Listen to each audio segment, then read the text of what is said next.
Queremos darle la bienvenida a cada uno de ustedes en este hermoso día del Señor. Siéntanse felices, contentos y agradecidos al Señor de que nos da otra vez el privilegio de poder congregarnos en este día para estudiar un tema más de la palabra de Dios y de esta serie de temas que hemos estado estudiando ya por varias semanas o tal vez meses. Así que les exhorto de que mantengan siempre sus libretas a mano para que apunten cada uno de estos versículos o textos o fuentes que hemos de citar en esta hora a través de este estudio tan importante. Bien, como ustedes saben, la serie que hemos estado estudiando ya lleva como título El mensaje del tercer ángel y el libro de Apocalipsis.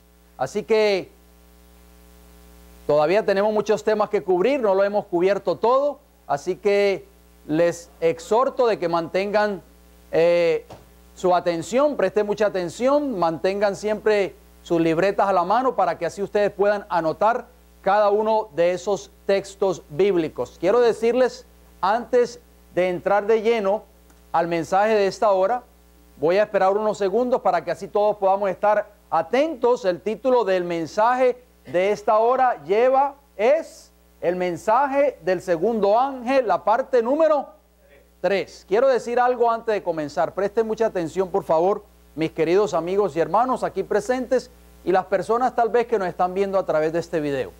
El mensaje que hemos de presentar hoy está dividido en dos partes. Hoy vamos a hablar de la primera parte y va a estar enfocada específicamente en el antiguo Israel, que era el pueblo profeso de Dios en el antiguo. Quiero decirles por anticipación de que el tema de hoy quizás va a ser un poco fuerte para muchos de ustedes, o tal vez para las personas que nos están oyendo o viendo a través de este video. Quiero decirles también de que no es mi intención en esta hora atacar a determinada iglesia o a determinado grupo religioso. Simplemente es presentar pruebas a la luz de la palabra de Dios para darnos cuenta si este mensaje del segundo ángel se está aplicando hoy a la iglesia o a las iglesias del mundo cristiano.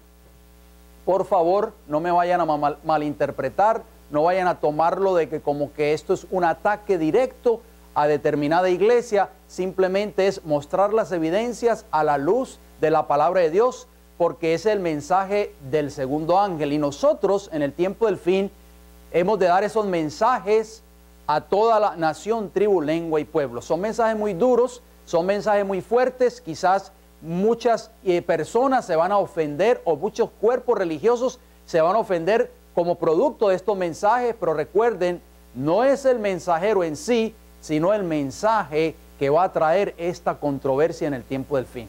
Bien, el mensaje del segundo ángel es, ¿ha caído qué?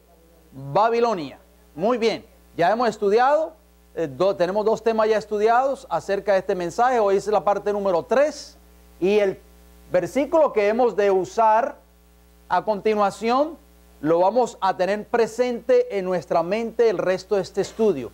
Por eso les exhorto, por favor, de que nos concentremos, de que nada ni nadie nos distraiga, para que así podamos ir asimilando en nuestra mente todos estos textos bíblicos y así los podamos ir reteniendo a través del estudio de esta hora. Pregunta, ¿qué es Babilonia? Una pregunta muy importante. ¿Cómo se puede convertir una iglesia en Babilonia? Preguntas muy importantes para que meditemos en ellas en esta hora. Recuerden, ¿qué es Babilonia? Número 1. ¿Y cómo se puede convertir una iglesia en Babilonia? Bien, vamos a leer el versículo de introducción. Se encuentra en Apocalipsis 17:5. De este versículo vamos a abundar más en nuestro próximo estudio, o sea, Dios mediante la próxima semana. Por eso les dije, hoy lo vamos a dividir en dos partes. La primera parte va a ir enfocada específicamente a la luz del pueblo de Israel antiguo y cómo eso va a tener un cumplimiento también en el tiempo del fin con el pueblo que dice ser el pueblo de Dios en esta tierra. Dice Apocalipsis 17:5, y en su frente un nombre escrito, un misterio, Babilonia la grande, ¿La madre de una ramera o de muchas rameras? De las, no dice la, ¿verdad? Dice las rameras y de las abominaciones de la tierra. O sea, hay que decir algo muy importante en esta hora para que podamos estar claros y podamos estar pisando terreno firme. Cuando habla de Babilonia, en esta hora vamos a tocar eso, pero no está hablando la Biblia de una iglesia en específico. ¿Estamos entendiendo? No está hablando de una iglesia en particular. No está hablando de una iglesia en términos singular. Por eso dice, es la madre de las rameras. O sea que hoy, en nuestra primera parte de este estudio, nos vamos a enfocar, óigalo bien, en una de esas iglesias que han caído, pero en nuestro próximo estudio vamos a abarcar a todas las iglesias que encajan en el cuadro de Babilonia. Por eso no podemos decir que Babilonia es una sola iglesia o es esta iglesia en particular. La semana pasada nosotros estudiamos, o el tema anterior, estudiamos las características de Babilonia. Cómo una iglesia se puede convertir en Babilonia y dimos más de 20 características. Así que no nos ofendamos porque si tu iglesia a la cual tú asistes llena alguna de esas características o algunas de esas características que da la Biblia, que no las doy yo, que da las Sagradas Escrituras, esa iglesia se convierte ¿en quién? En Babilonia.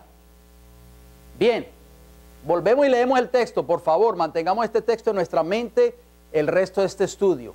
Y en su frente un nombre escrito, un misterio, Babilonia la Grande, la madre de las rameras y de las abominaciones de la tierra. O sea que hay una gran ramera que es la madre de todas las rameras. Por lo tanto, si hay una gran Babilonia, que es la madre, las otras que son sus hijas también son ¿quién? Babilonia. También son rameras, porque son hijas de la madre que es Babilonia la Grande. Bien. Apocalipsis 17:4, ¿qué nos dice? Y la mujer estaba vestida de púrpura y escarlata, y adornada de oro, de piedras preciosas y de perlas, y tenía en la mano un cáliz de oro lleno de ¿qué? De abominaciones y de la inmundicia ¿de qué? De su fornicación. Mantengan en mente esas dos palabras claves que aparecen ahí en ese versículo, por eso las subrayé. ¿Por qué? Porque durante todo este estudio vamos a abundar en la palabra abominación y fornicación. Por eso les dije, presten mucha atención, mantengan sus libretas a mano para que así podamos concentrarnos. Bien, ahí aparece esa imagen que ustedes todos la conocen, esa mujer. De ella vamos a abundar mucho más en nuestros próximos estudios. Hoy en la primera parte, como les dije, esa mujer vestida de púrpura, ¿verdad? Con un cáliz en su mano derecha, que es el cáliz de las abominaciones que le está dando a beber, ¿a quién? A todas las personas, a todos los habitantes de la tierra, incluyendo a las iglesias que profesan ser el pueblo de Dios. Bien, ahí la podemos ver quizá en otro cuadro. Ya todos nosotros hemos visto este tipo de imágenes.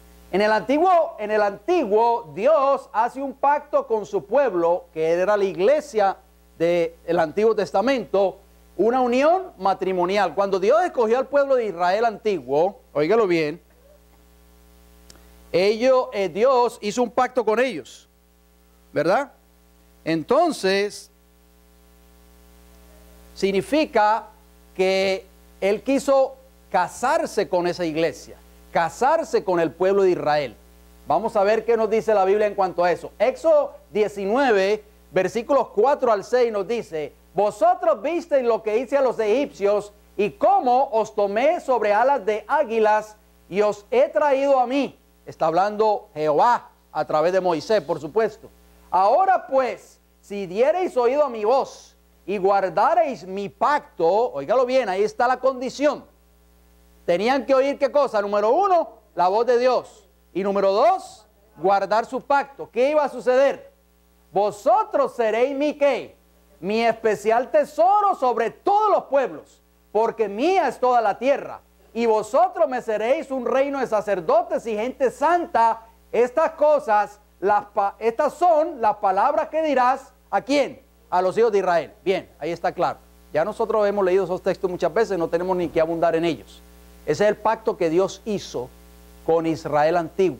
Por eso yo dije, hoy vamos a estudiar la primera parte, nos vamos a enfocar en el pueblo profeso de Dios antiguo. Bien.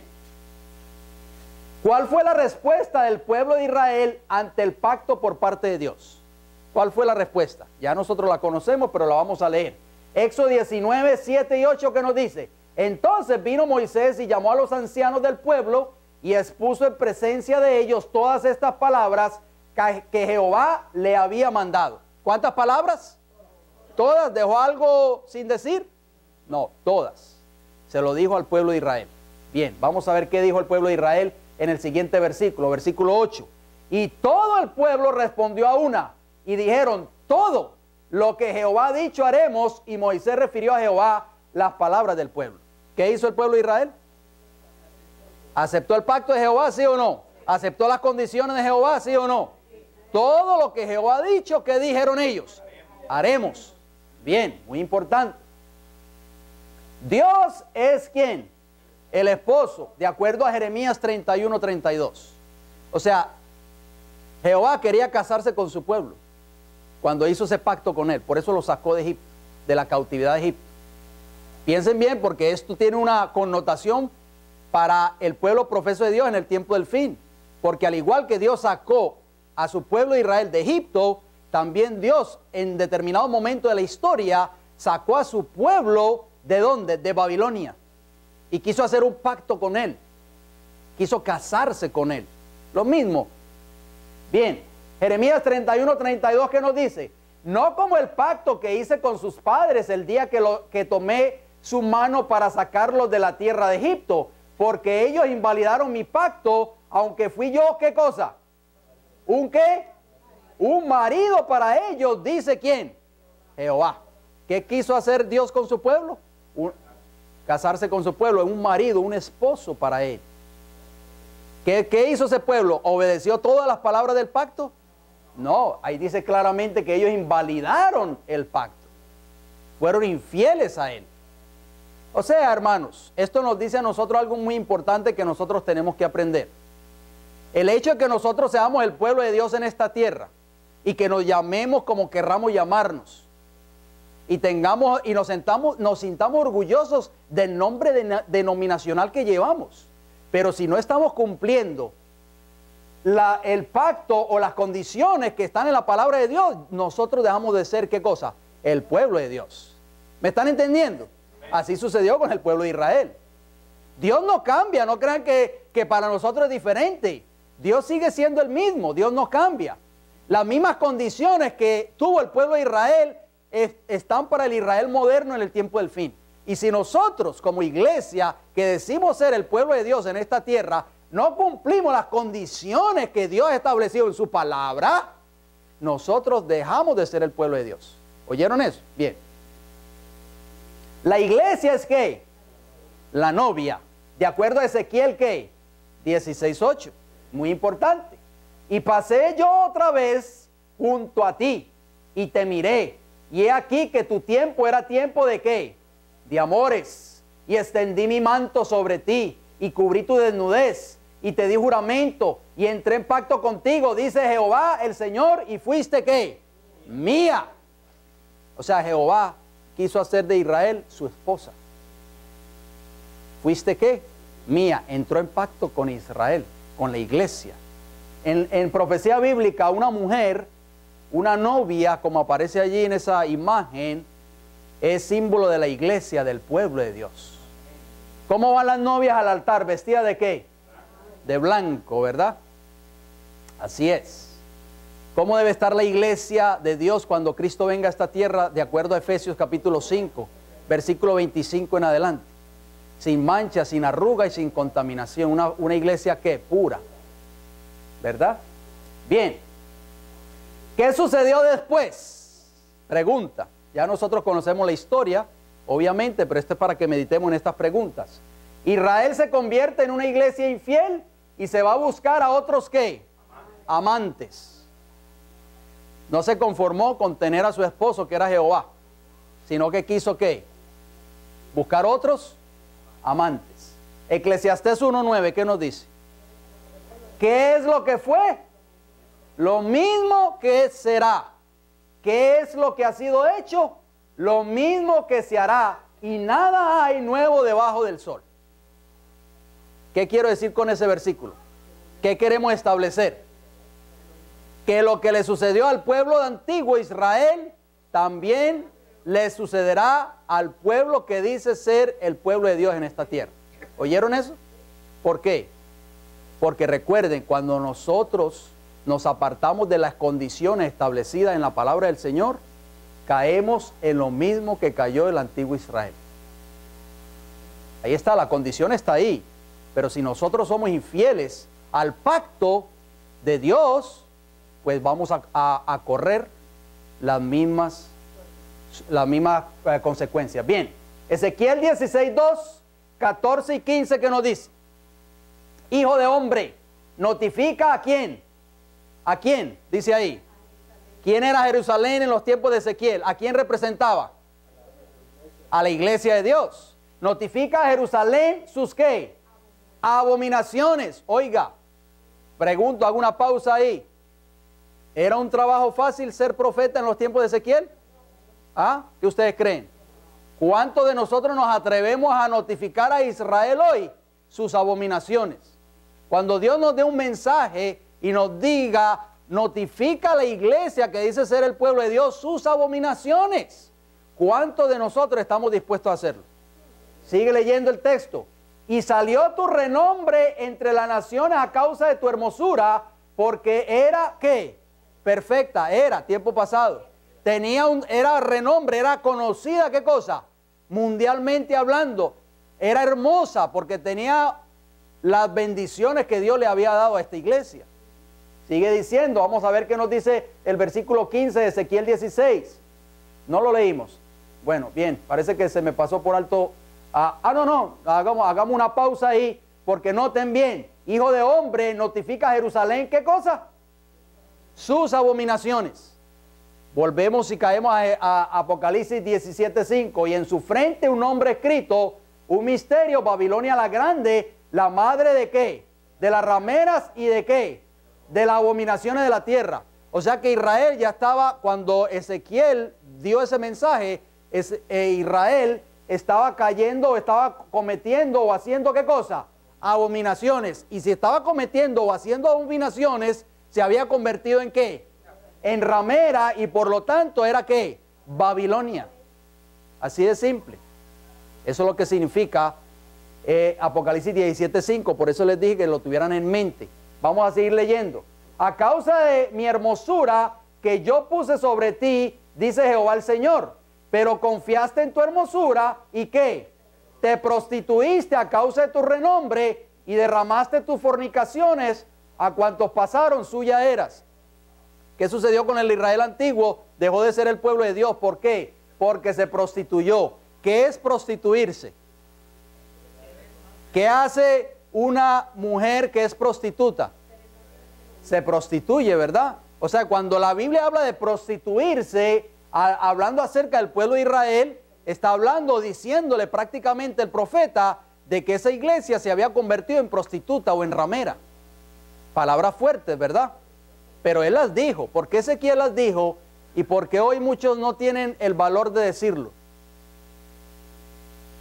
Por la ley marcial, tal vez, ¿verdad? La palabra en hebreo para abominaciones, tal y como aparece en Ezequiel 16:2, es toevá. Y toevá significa algo repugnante, asquerosidad, idolatría, ídolo, abominación, abominable. De acuerdo a la concordancia Strong's, el número 8441 en la página 142 para aquellos que tienen la concordancia en sus casas. Usted lo puede corroborar ahí. De esos significados, abominación, porque dice que Israel estaba practicando las abominaciones de otras naciones, estaba cayendo en ¿qué? En idolatría, en abominación, estaba cometiendo cosas abominables, asquerosas, repugnantes ante los ojos de Jehová. Fuerte eso, ¿verdad? Bien. ¿Cuáles eran algunas de las abominaciones que estaba cometiendo Israel? ¿Quieren saberlo? Bien, vamos a ver cuáles eran. Número 1, el emparentar con otras naciones que no temían ¿a quién? A Jehová. ¿Qué significa emparentar? Exacto, emparentar es casarse o unirse. Vamos a unirnos. ¿De qué se habla hoy en el mundo religioso? ¿Se habla de separación o se habla de unión? El Concilio Mundial de Iglesias va a la cabeza.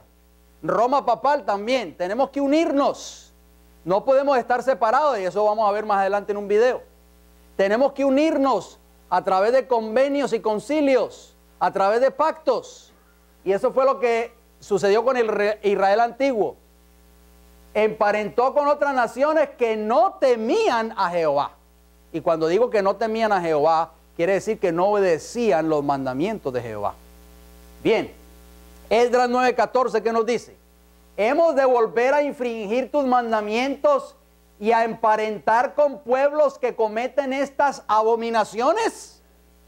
Oiga las palabras de Esdras, hermanos. Preste mucha atención, son palabras fuertes. ¿No te indignaríais contra nosotros hasta consumirnos sin que quedara remanente ni quien escape? ¿Qué sucedería, dice Esdras, si nosotros emparentáramos con estos pueblos que cometen abominaciones ante ti? ¿Qué iba a pasar, dice Esdras? Que Jehová se iba a ¿qué? Se iba a indignar con su pueblo y lo iba a ¿qué? A consumir sin que quedara ni siquiera ¿qué? El remanente. O sea que si el remanente no sigue tan bien los principios establecidos en la palabra de Dios, también va a ser talado. La palabra en hebreo para emparentar es chatán, que significa dar una hija en matrimonio, unirse en afinidad, hacer matrimonios. De acuerdo a la concordancia Strong's, el número 2859, la página 50. ¿Qué quiere decir afinidad? ¿Se han pensado ustedes en alguna vez en esa palabra? Cuando yo la leí en la concordancia me llamó la atención. Fui al diccionario de la lengua española. Afinidad significa analogía o semejanza de una cosa con la otra. Simpatía originada por la similitud de caracteres, gustos y ¿qué? Y opiniones. De acuerdo al diccionario avanzado de la lengua española, la página 28. ¿Ve? Hay veces que muchas personas dicen, no es posible alcanzar la unión porque esta iglesia cree una cosa, esta iglesia cree lo otro. Pero las uniones se logran a través de ¿qué? De la simpatía originada por la similitud de caracteres, gustos y opiniones. ¿Ve? Vamos a dejar a un lado lo que nos separa, lo que nos divide. Eso dice el Concilio Mundial de Iglesias. Vamos a unirnos en lo que nosotros creemos o que nos asemejamos. Y ahí viene la unión de todas estas iglesias. ¿Por qué ustedes creen que existe un Concilio Mundial de Iglesias? ¿Por qué creen que hay más de 350 miembros en dicho concilio? Porque todas estas iglesias con diferentes creencias religiosas han puesto a un lado, ¿qué cosa? Todo aquello que los divide o los separa. ¿Me entienden? Por eso decía el profeta. ¿Qué decía el profeta, mis hermanos? Que decía, hemos de volver a infringir tus mandamientos y a emparentar con estos pueblos que cometen estas abominaciones. El pueblo de Dios no puede emparentar con estos pueblos que cometen estas abominaciones. No puede entrar en ¿qué? En simpatía, en amistad. Vamos a abrazarnos y vamos a ¿qué? A conversar y vamos a sentarnos. Tengamos cuidado. Bien, vamos a entrar ahora en materia. Por eso les digo, no es mi objetivo ofender a ningún grupo religioso en particular, pero queremos traer esto para que nosotros nos demos cuenta de lo que está sucediendo o lo que va a suceder en el tiempo del fin. Ustedes ven ahí en pantalla, esto es un documento que apareció en el Adventist News Network, o sea, en la red de noticias adventistas, por sus siglas en inglés, ANN, del 15 de febrero del año 2000.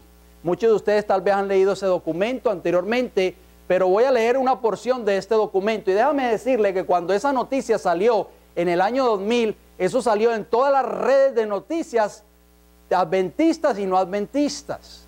Y vamos a leer una declaración de una red católica que salió, la firma de un tratado, óigalo bien, que firmó la Iglesia Adventista en Polonia en el año 2000, específicamente el 15 de febrero, con la Iglesia Católica, Apostólica y Romana. Bien, preste mucha atención, por favor.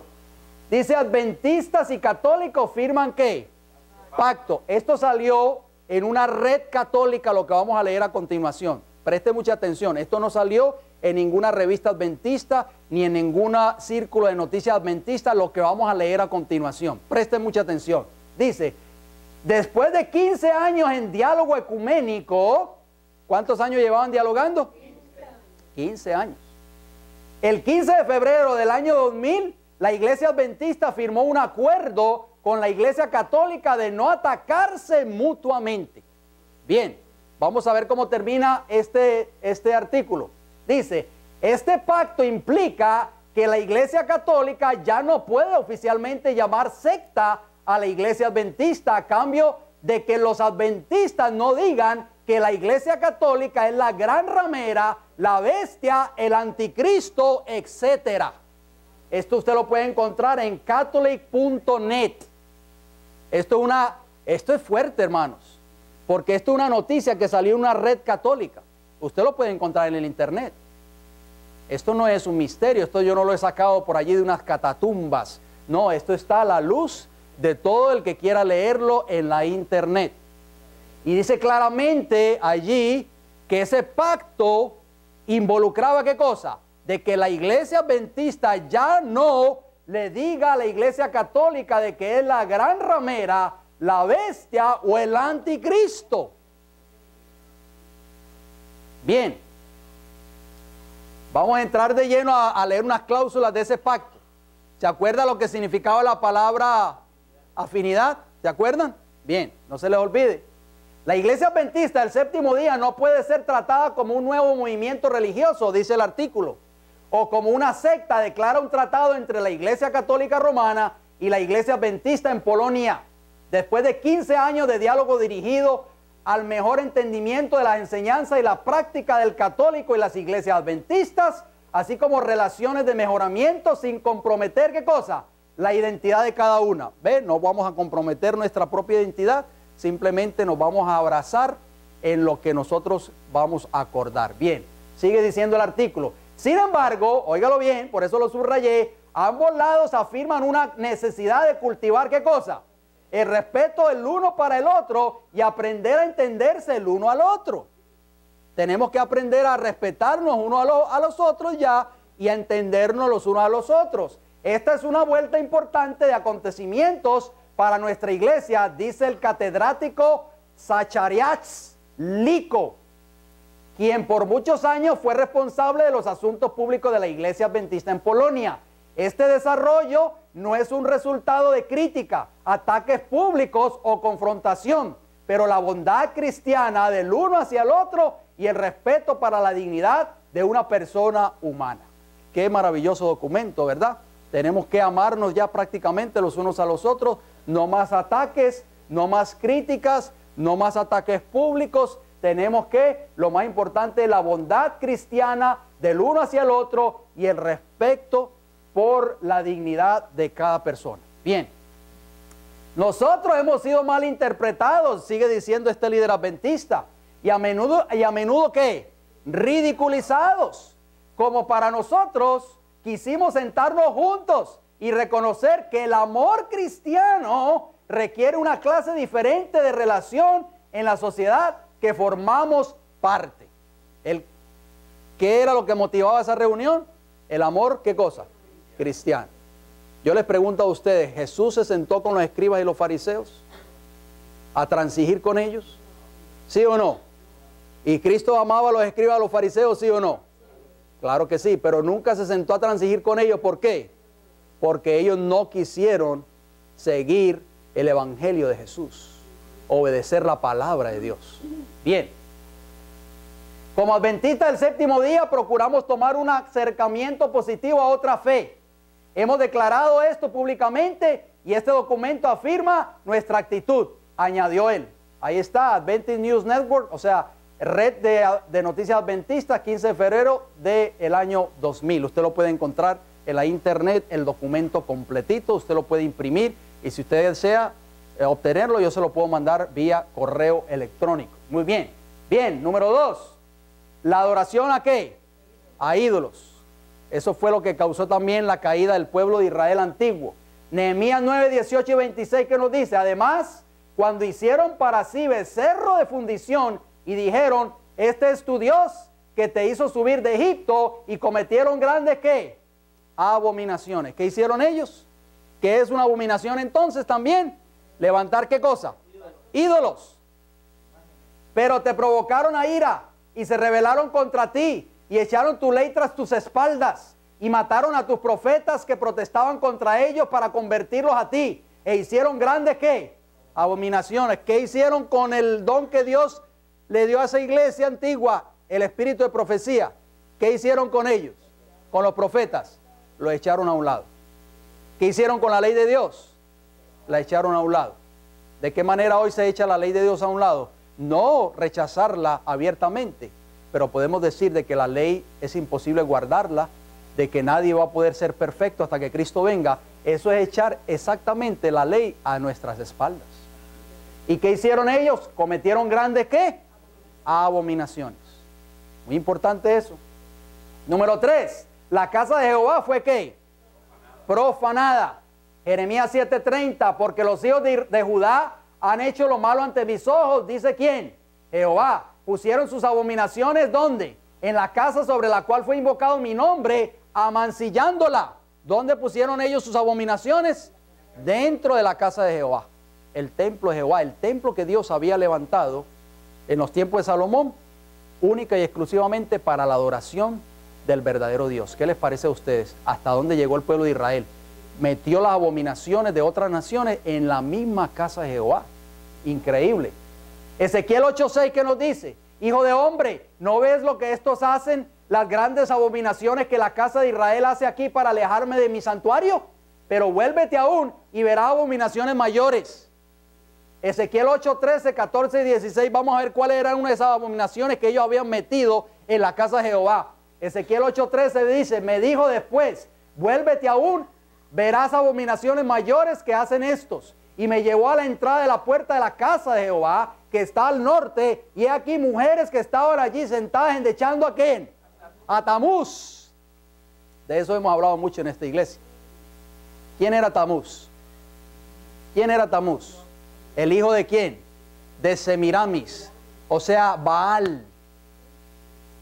Hoy el cristianismo adoptó la adoración de la madre y del hijo, lo adoptó el cristianismo, eso ya lo estudiamos cuando hablamos del tema del origen de la Navidad, cuando la Iglesia Católica Apostólica Romana adopta todas las costumbres del paganismo, adopta también la adoración de la madre y del hijo, de Semiramis y de Tamuz, o sea, de Baal. Y entonces adopta la adoración de la madre y el hijo. ¿Y que en qué fiesta en particular se adora a la madre y el hijo? En Navidad. Y muchas iglesias hoy están celebrando la Navidad, dizque adorando al niño Jesús, dizque conmemorando el nacimiento de Cristo, pero no están conmemorando el nacimiento de Cristo, mis queridos amigos y hermanos. Están conmemorando el nacimiento de ¿quién? De Tamuz. ¿Qué están haciendo muchos hoy? Están trayendo las abominaciones de Babilonia a sus respectivas iglesias. Están haciendo exactamente lo mismo que hizo el pueblo de Israel. Bien. Y me llevó al atrio de adentro, dice el versículo 16, de la casa de Jehová, y he aquí junto a la entrada del templo de Jehová, entre la entrada y el altar, como 25 varones, sus espaldas vueltas al templo de Jehová y su rostro hacia el oriente, y adoraban ¿a quién? Al sol, postrándose hacia el oriente. Otra abominación, la adoración al sol. El famoso Sunday, el día del sol, o el domingo, cuando una iglesia se aparta del verdadero día de reposo, que es el séptimo día de la semana, el sábado de Jehová, y se dedica a adorar en el día del sol, en su iglesia, está cometiendo las mismas abominaciones que cometió el pueblo de Israel antiguo. Exactamente lo mismo.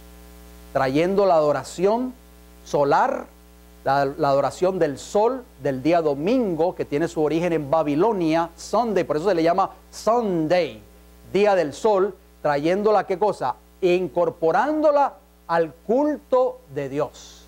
Pero no le están rindiendo culto a Dios, sino que le están rindiendo culto ¿a quién? A Baal, mis queridos amigos y hermanos.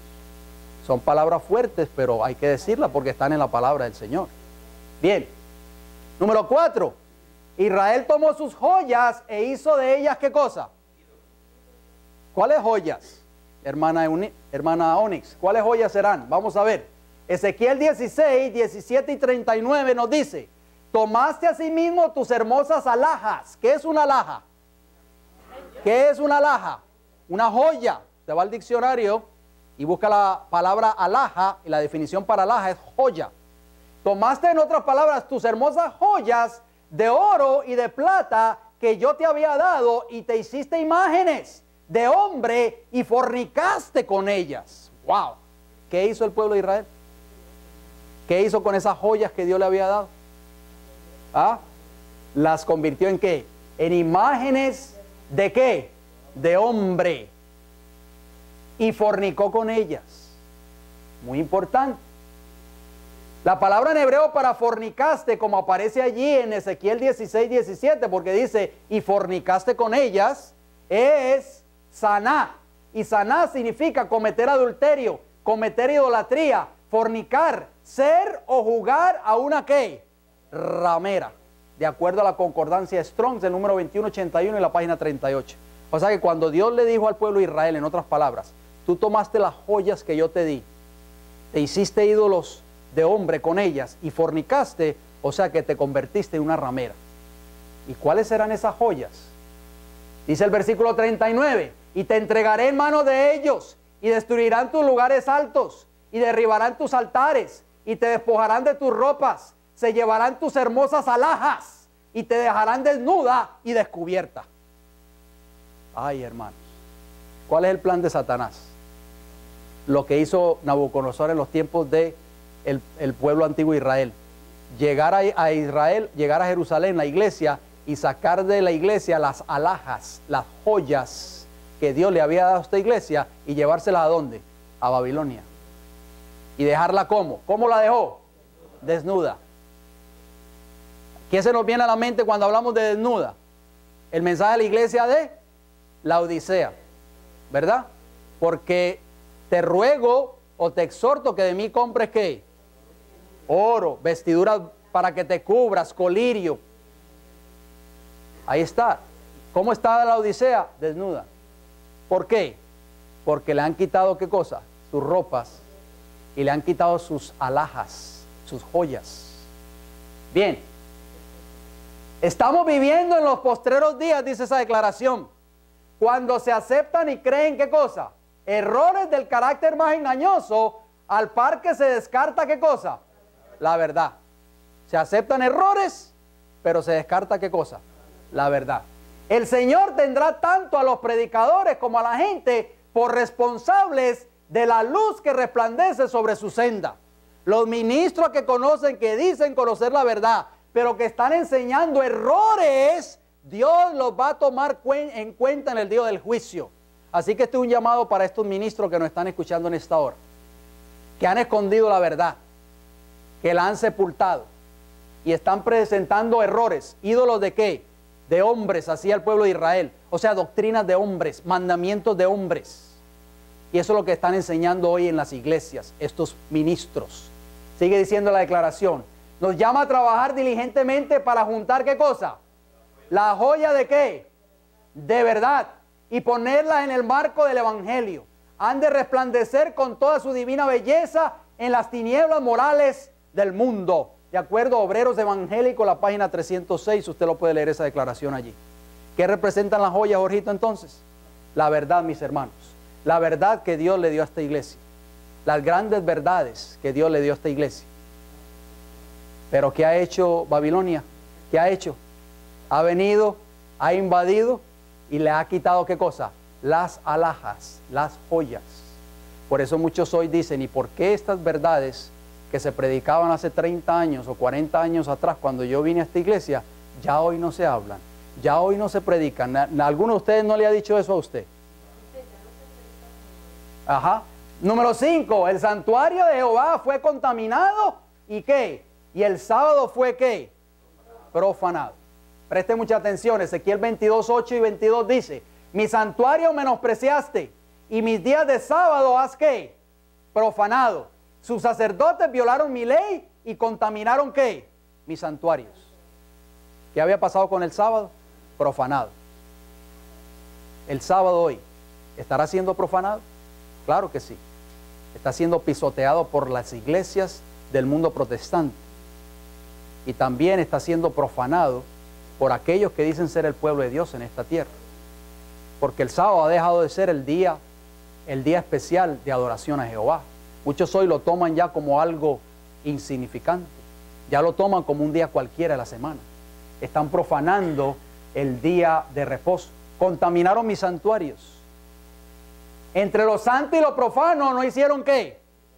No hay diferencia ya en las iglesias entre lo santo y lo profano. Se está mezclando la adoración de Dios con la adoración ¿a quién? A Baal. Ni distinguieron entre inmundo y limpio. Y de mis días de sábado apartaron sus ojos, y yo he sido profanado en medio de ¿quién? De ellos. Mis hermanos, prestemos mucha atención porque este mensaje es duro para este tiempo del fin. Ezequiel 20, 21 y 39, ¿qué nos dice? Mas los hijos se rebelaron contra mí, no anduvieron en mis estatutos, ni guardaron mis decretos para ponerlos por obra, por los cuales el hombre que los cumpliere vivirá. Profanaron mis días ¿de qué? De sábado. El hombre que los cumpliere, el que guarde mis mandamientos, ¿va a qué? Va a vivir. Es una condición para nosotros alcanzar la vida eterna. Hoy se enseña de que no es condición para alcanzar la vida eterna, pero la Biblia dice claramente, el que los ponga por obra, el que los guarde, va a vivir. Y dice ahí, y profanaron mis días de sábado. ¿Se le ha enseñado a usted alguna vez de que nadie se salva por guardar el sábado? ¿Se le ha enseñado a usted alguna vez eso? Esos son mandamientos de hombres, doctrinas de hombres, como estamos leyendo en los textos anteriores. Dije entonces que derramaría mi ira sobre ellos, para cumplir mi enojo en ellos en el desierto. Y a vosotros, oh casa de Israel, así ha dicho Jehová el Señor: andad cada uno tras sus ídolos y servidles, si es que a mí no me obedecéis, pero no profanéis más mi santo nombre con vuestras ofrendas y con vuestros ¿qué? Ídolos. ¿Qué se hacía en un altar? ¿Se ponía ¿qué? Una ofrenda. ¿Para qué se usaban los altares en el Antiguo Testamento? ¿Se acuerdan los tiempos de Elías? En el Monte Carmelo. Reunía a los profetas de Baal. Hizo 2 altares, ¿verdad? Y cuando Elías iba a poner el sacrificio, ¿cómo estaba el altar de Elías? Estaba ¿qué? Derribado prácticamente. Lo tuvo que a reconstruir nuevamente. El altar que representa en el Antiguo Testamento. El verdadero evangelio. Tenemos un evangelio que dar al mundo. ¿Cuál es? ¿Hay 2, 3, 4 evangelios? ¿Cuántos hay? Uno solo. El evangelio que Cristo predicó. Arrepentidos y convertidos porque el reino de los cielos se ha acercado, y creed en el evangelio. Ese mismo evangelio que Jesús predicó es el mismo de Apocalipsis 14:6 que ustedes creen. ¿Sí o no? ¿O es diferente? Dice ahí, mas mi santo nombre, dice, con vuestras ofrendas y con vuestros ídolos. Ustedes han profanado mis santuarios con vuestras ofrendas. ¿Por qué? Porque las ofrendas, el mensaje, el evangelio que ustedes están enseñando es un evangelio mutilado y falso. Y también están llenos de ídolos. ¿Qué representan los ídolos? Ustedes dirán, yo no tengo ídolos en mi casa, ni mucho menos, ni estatuas, ni nada de eso. ¿Qué involucra el profanar y contaminar algo? Vamos a ver lo que significan los ídolos más adelante. ¿Qué involucra el profanar y contaminar algo? Ezequiel 5:11. Por tanto vivo yo, dice Jehová el Señor, ciertamente por haber profanado mi santuario con todas tus abominaciones, te quebrantaré yo también, mi ojo no perdonará, ni tampoco tendré yo misericordia. Palabras fuertes. Dios no va a tener misericordia de una iglesia que dice ser el pueblo de Dios y que ha profanado su santuario con sus abominaciones que ha introducido dentro de la iglesia. Bien, ¿de qué forma fue profanado el santuario, o sea, la iglesia? ¿De qué manera? Ezequiel 7:21, 22 y 24 lo dice. En mano de extraños la entregué para ser saqueada, y será presa de los impíos de la tierra, y la profanarán. ¿En mano de qué? De extraños Dios entregó a la iglesia en el Antiguo Testamento, para que la profanaran. Y apartaré de ellos mi rostro, y será olvidado mi lugar secreto, pues entrarán en él, ¿qué cosa? Invasores, y lo que, y lo profanarán. Traeré por tanto los más perversos de las naciones, los cuales poseerán las casas de ellos, y haré cesar la soberbia de los poderosos, y sus santuarios serán ¿qué? Profanados. Oiga esto, lo que Dios iba a traer. ¿Qué iba a traer a la iglesia Dios? Iba a traer los más perversos. ¿Quiénes son los más perversos hoy? Que han querido penetrar en todos los cuerpos religiosos para profanar a las iglesias. ¿Quiénes creen ustedes que son? Pastor, usted está pensando, ¿verdad? Ahí está un logo de los jesuitas. ¿Quiénes son los jesuitas? Vamos a ver si ese grupo está entre las naciones más perversas que iban a venir, iban a entrar en el pueblo de Dios. ¿Para qué? Para corromper al pueblo de Dios, para profanar el santuario. Bien, los jesuitas, vamos a leer brevemente parte del voto jesuita. Cuando ellos hacen el voto jesuita, ya nosotros lo hemos estudiado en otros temas, pero vamos a leer parte de ese voto. Dice, dice el jesuita cuando está haciendo ese voto iniciado como jesuita, dice, yo además prometo y declaro que yo, cuando la oportunidad se presente, haré implacable guerra. ¿Qué iba a traer Dios? Iba a traer a los más ¿qué? A los más perversos, y los iba a meter al pueblo de Israel, iba a profanar sus santuarios. Óigalo bien, los jesuitas dicen que yo haré implacable guerra en secreto o abiertamente contra todos los herejes, protestantes y liberales, así como yo sea mandado a hacer, para extirpar y exterminarlos de toda la faz sobre la tierra, y que yo no perdonaré ni edad, sexo o condición, que yo colgaré, quemaré, derrocharé, herviré, despellejaré, estrangularé y enterraré vivo a estos herejes infames, que les desgarraré los estómagos y las matrices de sus mujeres, y aplastaré las cabezas de sus infantes contra las paredes, a fin de aniquilar para siempre su abominable raza. Vamos a ver un video. Ustedes saben que esos malvados o perversos han querido infiltrar. Ya nosotros hemos visto ese video. Para aquellos que no lo han visto anteriormente, es un video que todos nosotros conocemos de el doctor Alberto Rivera, su testimonio de un ex jesuita, y él habla ahí, está en inglés, pero yo se lo voy a explicar en breves palabras en español, tan pronto termine el video. Él habla de la infiltración y él cómo preparó a gente para que se infiltrara y entrara los más perversos, que son los jesuitas, a otras denominaciones religiosas para corromper sus iglesias y para traer las abominaciones ¿de quién? De Roma papal. Bien, presten mucha atención, por favor.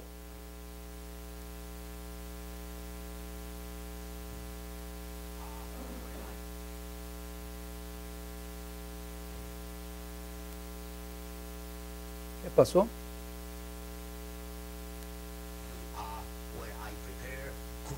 Vamos a darle un poquito más de audio, hermano Flavio.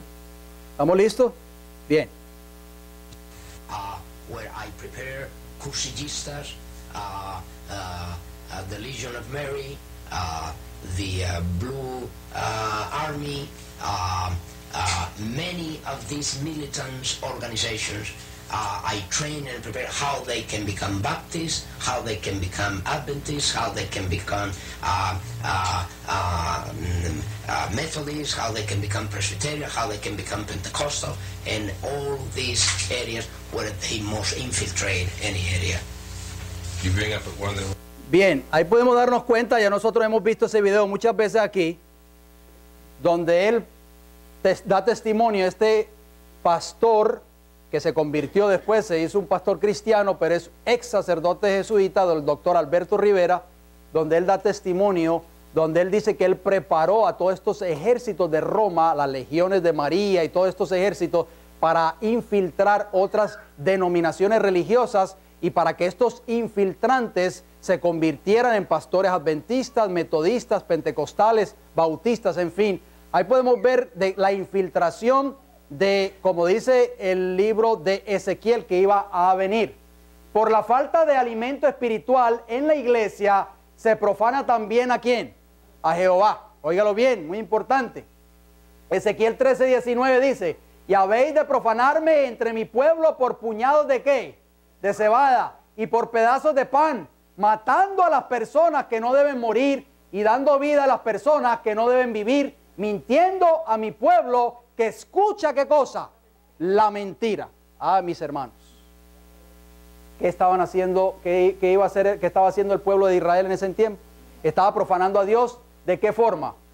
Robándole el alimento a la iglesia, al pueblo, la cebada y el pan. El pan es símbolo de la palabra de Dios. ¿Y estaban qué? Mintiendo.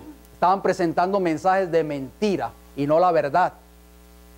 Los ídolos, las falsas doctrinas, contaminan la casa de Jehová, o sea, la iglesia. Ezequiel 27:31 nos dice: entonces les dije, cada uno eche de sí las abominaciones de delante de sus ojos y no os contaminéis con los ídolos de Egipto. Yo soy Jehová vuestro Dios, porque ofreciendo vuestras ofrendas, haciendo pasar vuestros hijos por el fuego, os habéis contaminado con todos vuestros ídolos hasta hoy.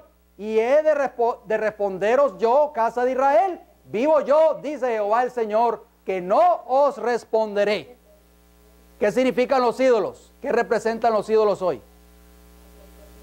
Al rechazar la verdad, los hombres rechazan el autor de ella. Al pisotear la ley de Dios, se niegan la autoridad del legislador. Es tan fácil hacer un ídolo de las falsas doctrinas y teorías como tallar un ídolo de madera o de piedra, de acuerdo al conflicto de los siglos, la página 640, que ya esa declaración la hemos leído muchas veces. ¿Qué hizo el pueblo de Israel? Levantó ídolos. ¿Qué representan los ídolos hoy? Las falsas doctrinas. ¿Se está presentando la verdad a la iglesia que tú asistes? Si no se está presentando la verdad, si se están presentando fábulas de hombres y mentiras, pues esa iglesia está ¿qué? Levantando ídolos y abominaciones delante de Jehová. Una iglesia se prostituye o se hace una ramera cuando entra en relación con otras iglesias. Ezequiel 23:7 que nos dice: y se prostituyó con ellos, con todos los más escogidos de los hijos de los asirios y con todos aquellos de quienes se enamoró. Se contaminó con todos los ídolos de ellos. Ahí está. Dice ahí, se prostituyó ¿con quién? Con ellos, con otras naciones. ¿Entró en qué? En concilio con ellos. Servicio ecuménico de iglesias en Brasil. Este video es corto, dura como 5 minutos nada más. Quiero decirles algo antes de verlo, ya estamos terminando. Este video está en portugués. ¿Hablamos portugués nosotros? Pero se entiende porque el portugués es muy parecido al español. Y ustedes vamos a ver de cómo esta palabra de Ezequiel 23:7 se está cumpliendo hoy ante nuestros ojos. Y se prostituyó con ellos, con todos los más escogidos de los hijos de los asirios y con todos aquellos de quienes se enamoró. Se contaminó con todos los ídolos ¿de quién? De ellos. Vamos a ver el video, por favor. Preste mucha atención.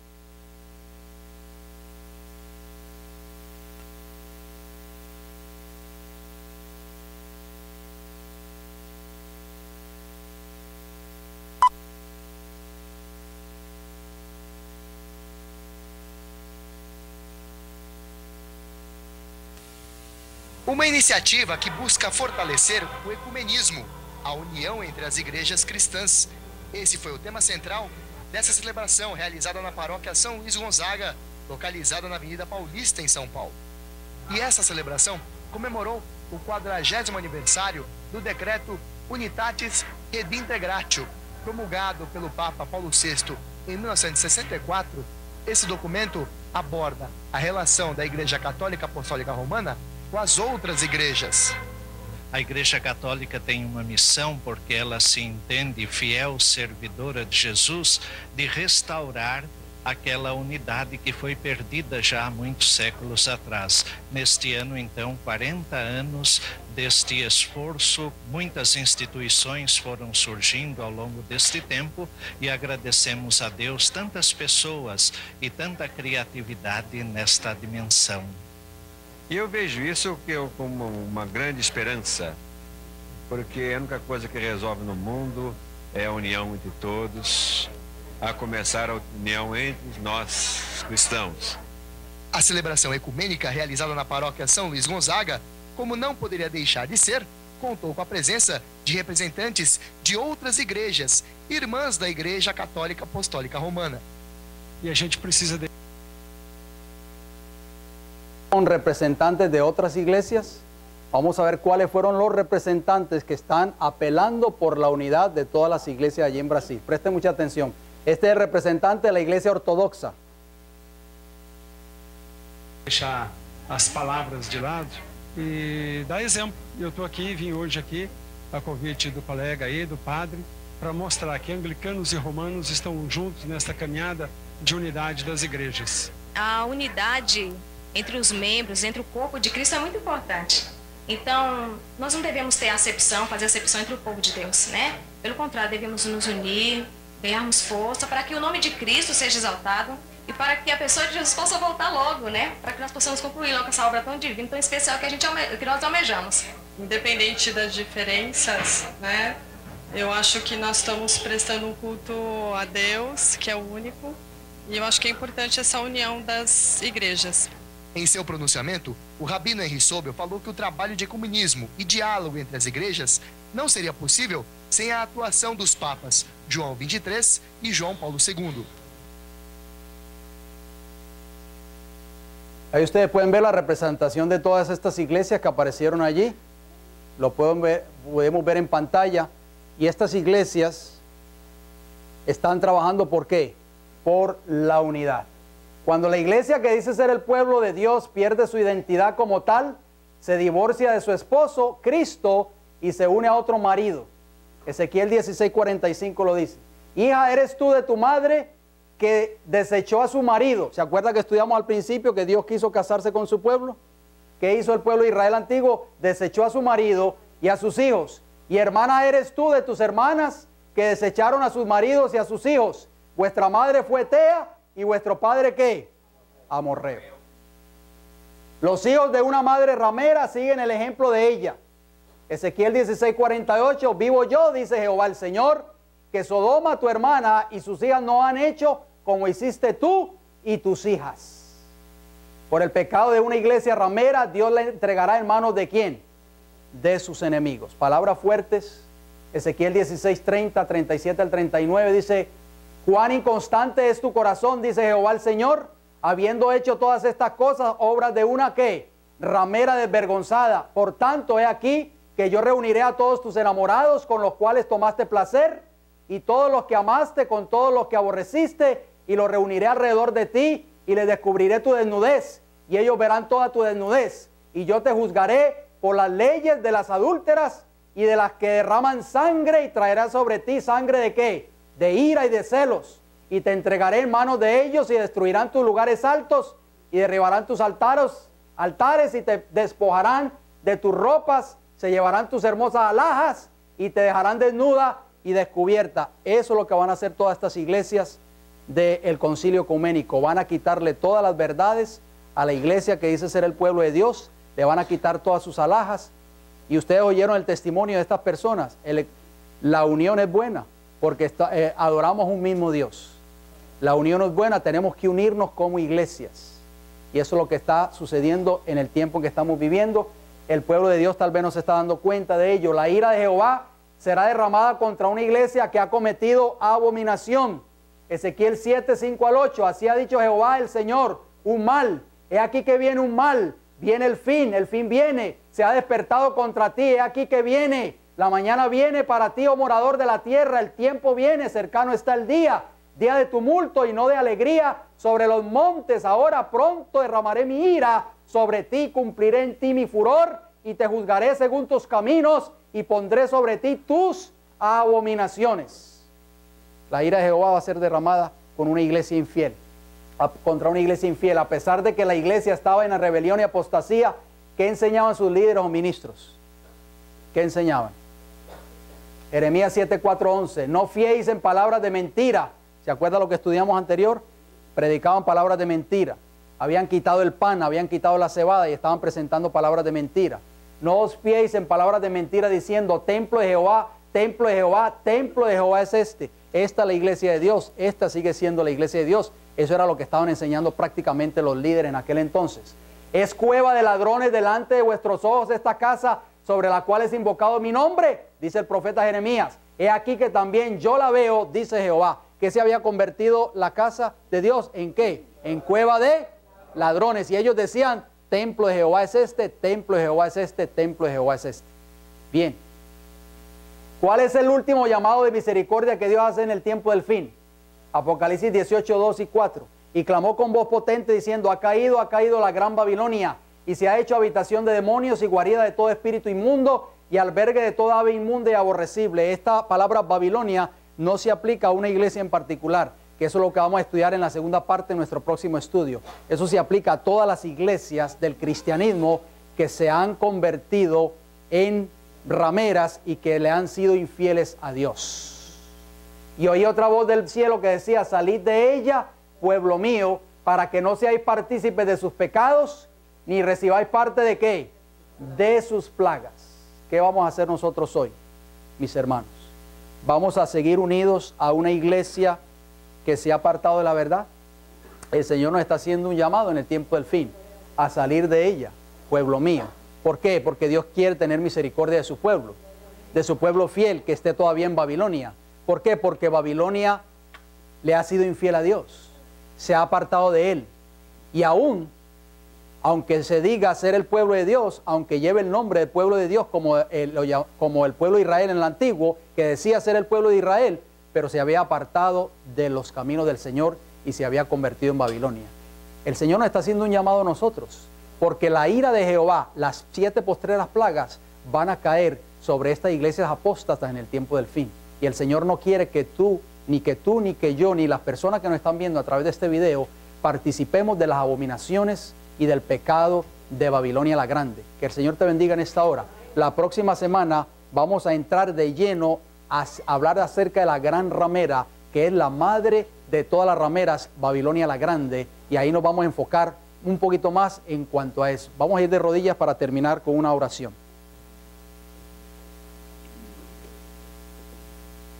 Padre Celestial, en esta hora damos las gracias, Señor, por su amor y misericordia.